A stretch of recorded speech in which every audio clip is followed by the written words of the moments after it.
This is your WW3 news. A little bit of industrial history now.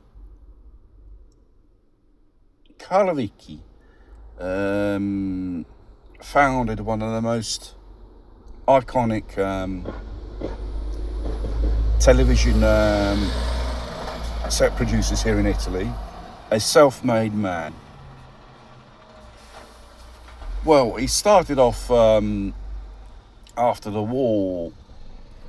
He founded the company Mivar as a component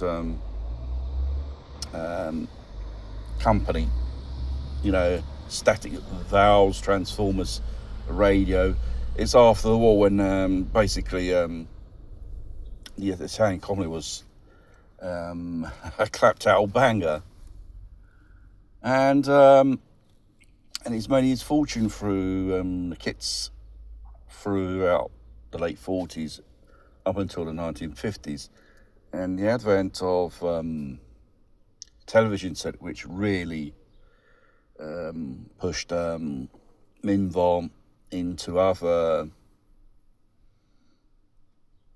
sectors of electronics.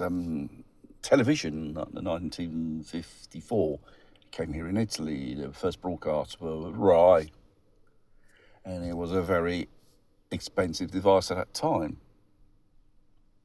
Until then, he was producing radio sets, and he produced the first Italian FM radio set made in Italy. Unbelievable, because the technology for FM was, pretty dear at that time and complicated. No one transmitted in FM, to tell you the truth, always in medium wave. And the production of television sets with this company really kick-started in 1963. They produce for an independent company, big numbers, television sets. Karlovicki never took out bank loans, government subsidies. He's a self-made man. Basically, it was all behind everything: administration, the production, designing the circuit itself for the products. A television set's Mivar, they may look plain as design, but its reliability and efficiency and its cost, which wanted the punters at that time, the Italians. And obviously, any electronic shop of the town, you would have seen one of these television sets when you step in the shop. They may not have the design like Broomberg or Selco,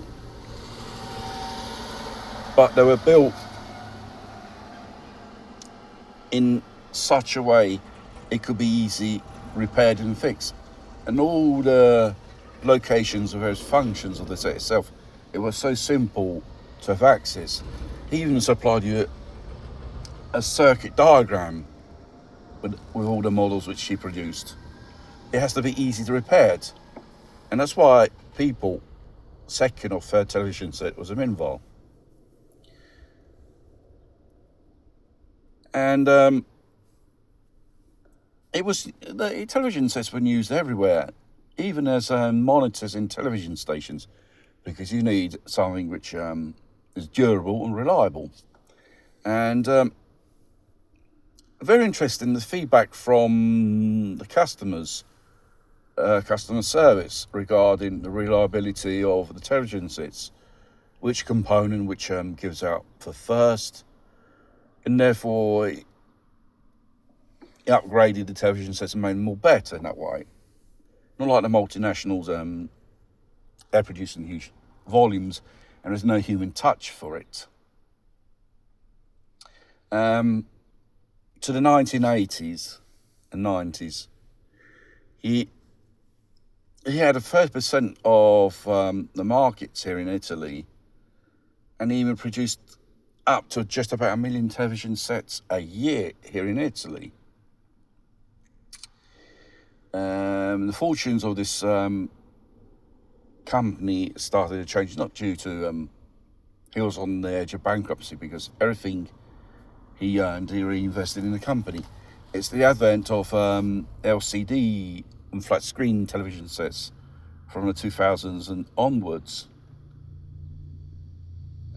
which killed the CTR television sets. And he even built, with a colossal investment at that time himself, another industrial plant just to build up to the date CTR television sets. And mind you,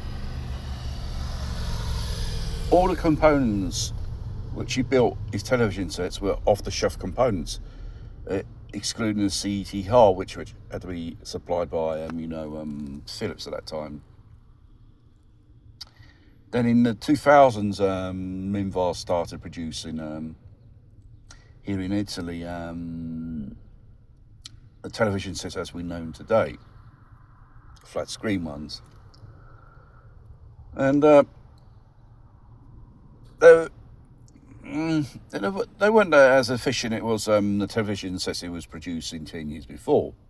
Complicated circuitries, which has a probability of breaking down a lot more faster than CTRs which he used to build.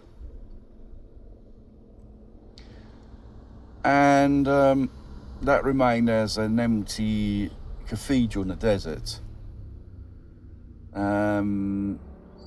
2013, the last television set which was produced under the name of Mivar in Milano rolled off the production line. There were 6 ladies who signed behind this television set, and this last television set, it was a tribute to Carlo Vicky. When it all shut down and everyone was put in castigazione and didn't produce anymore, he continued to go to work every day in the new Cartable in the desert, and he projected furniture. It wasn't much of a success because this type of obsession for the details and regarding every aspect of a phase of the production in his factory was a real obsession, a perfection, but this was efficiency.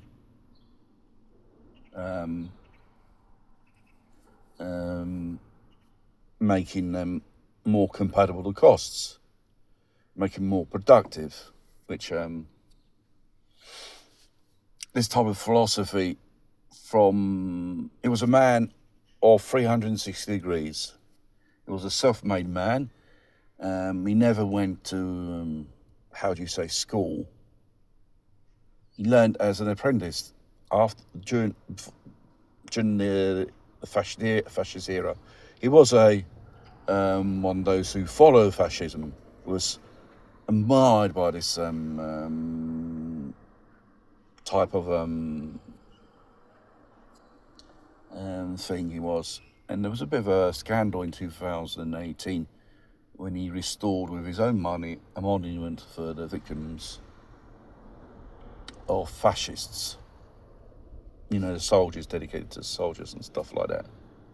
A bit of a polemic. It wasn't a real fascist, but it was one of those admirers of this type of thing.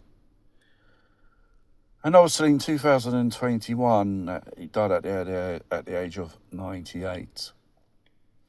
And afterwards, Mivar, the name, it was given concession to a Polish and Chinese holding, which produces electrical goods with the name Mivar. And 2014, the official website of Mivar went off the air. regarding technical assistance for their products ceased many years ago. He never took out bank loans, never had a partnership investing with this industrial project. He never ever had government subsidies like Bloomberg and Selco, which went bust before he did. Mivar didn't went bust. It continues under a franchising license, even though they don't produce themselves anymore in Milan on these television sets. Whoever lived in Italy at that time would have remember in the 70s and 80s a television set of Mivar, whatever model it was, black and white or colour. They were really efficient, reliable and easy to repair. I think even the Radio Scuola Tecnica of Torino had adopted for one of their courses, one of their television sets for those who want to become a repair person, or TV sets and electronics. I think these days repairing electronic goods, it's a disappearing profession. It's all electronic modules you just put together and end the story. There's no more the physical hunchback hunt measuring each component for the blown out components which caused the breakdown of the device in the first place.